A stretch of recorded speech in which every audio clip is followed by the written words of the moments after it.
Okay, ನೀವು ಮಾತಾಡ್ತಾ ಹೇಳ್ತಾ ಇದ್ರಿ ಅಂದರೆ ತಂದೆ ಕಡೆಯಿಂದ ನನಗೆ ಅಂದರೆ ಸಪೋರ್ಟ್ ಎಕ್ಸ್ಪೆಕ್ಟ್ ಮಾಡಿದೆ, ನಾನು ಕೇಳಲಿಲ್ಲ ಅಂತೇಳಿ. ನೀವು ಕಂಫರ್ಟಬಲ್ ಇದ್ದರೆ ಮಾತ್ರ ಈ ಕ್ವಶನಿಗೆ ಆನ್ಸರ್ ಮಾಡಿ. ಅಂದರೆ ನೀವು ನಿಮ್ಮ ತಾಯಿ ಸಿಂಗಲ್ ಪೇರೆಂಟ್, ಅವರೇ ಪೂರ್ತಿ ನೋಡ್ಕೊಂಡಿದ್ದ ನಿಮಗೆ ಹೇಗೆ ಅಂತ? ಚಿಕ್ಕ ವಯಸ್ಸಿಂದನೂ it was all my mom. So upbringing ಎಲ್ಲ ಅಮ್ಮನ ಜೊತೆನೇ ಆಗುತ್ತೆ. My dad he lives separately ಅಷ್ಟೇ. So nothing like that. Okay, ಇನ್ನು ಬಿಗ್ ಬಾಸ್ ಬಗ್ಗೆ ಬಂದ್ಬಿಡೋಣ. ಈಗ ನಿಮ್ಮದು ಇದೊಂದು ಜರ್ನಿ ಆಯಿತು ಅಂತಂದರೆ ಬಿಗ್ ಬಾಸ್ದು ಒಂಥರ ನಿಮಗೆ ನಾನು ಹೇಳ್ತಾ ಇದ್ದೆ, ನಿಮಗೆ ನೀವೇ ಹೇಳಿದ್ರಿ 18,000 ಏನೋ ಇದ್ರು ನನಗೆ ಫಾಲೋವರ್ಸು. ಇವಾಗ ಅದು ನಿಯರ್ಲಿ 2,75,000 ಆಗಿರ್ಬೋದು ಅನ್ಸುತ್ತೆ. 81 ಆಗಿದೆ. ಓಕೆ, ಮೋಸ್ಟ್ಲಿ ನಾನು ನೋಡಿದ್ಮೇಲೆ ಇನ್ನೂ ಒಂದು 5,000 ಜಾಸ್ತಿ ಆಗಿರ್ಬೇಕು ಅನ್ಸುತ್ತೆ.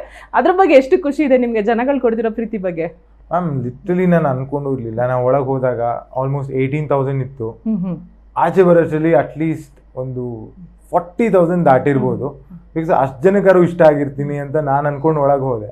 ಬಟ್ ಹೊರಗೆ ಬಂದಮೇಲೆ ನನ್ನ ಫ್ರೆಂಡ್ ಫೋನ್ ಎತ್ಕೊಂಡು ಫಸ್ಟ್ ನೋಡಿದಾಗ ನಾನು ಇಲ್ಲ ಇದೆಲ್ಲ ಆಗಿರೋಕ್ಕೆ ಸೀನೇ ಇಲ್ಲ, ಇದು ಏನೋ ರ್ಯಾಂಡಮ್ ಆಗಿ ಏನೋ ಬೈ ಮಾಡಿಬಿಟ್ರೆ ಇವರೆಲ್ಲ ಅಂತ ನಾನು ಆ ಥರ ಎಲ್ಲ ಯೋಚನೆ ಮಾಡಿದೆ. ಆಮೇಲೆ ಹೋಗ್ಬಿಟ್ಟು ಪೋಸ್ಟ್ಗಳೆಲ್ಲ ನೋಡಿದಾಗ ಐ ಕ್ವೈಟ್ ಲೈಕ್ ಇಮೋಷನಲ್ ಆಗಿಬಿಟ್ಟೆ ನಾನು. ಆ ಕಮೆಂಟ್ಸ್ ಎಲ್ಲ ಓದಕ್ಕೆ ಶುರು ಮಾಡಿದ್ಮೇಲೆ ಓಕೆ, ಇಷ್ಟೊಂದು ಜನ ಇಷ್ಟಪಟ್ಟಿದ್ದಾರೆ ನನ್ನ ಅಂತ ಐ ವಾಸ್ ವೆರಿ ಹ್ಯಾಪಿ.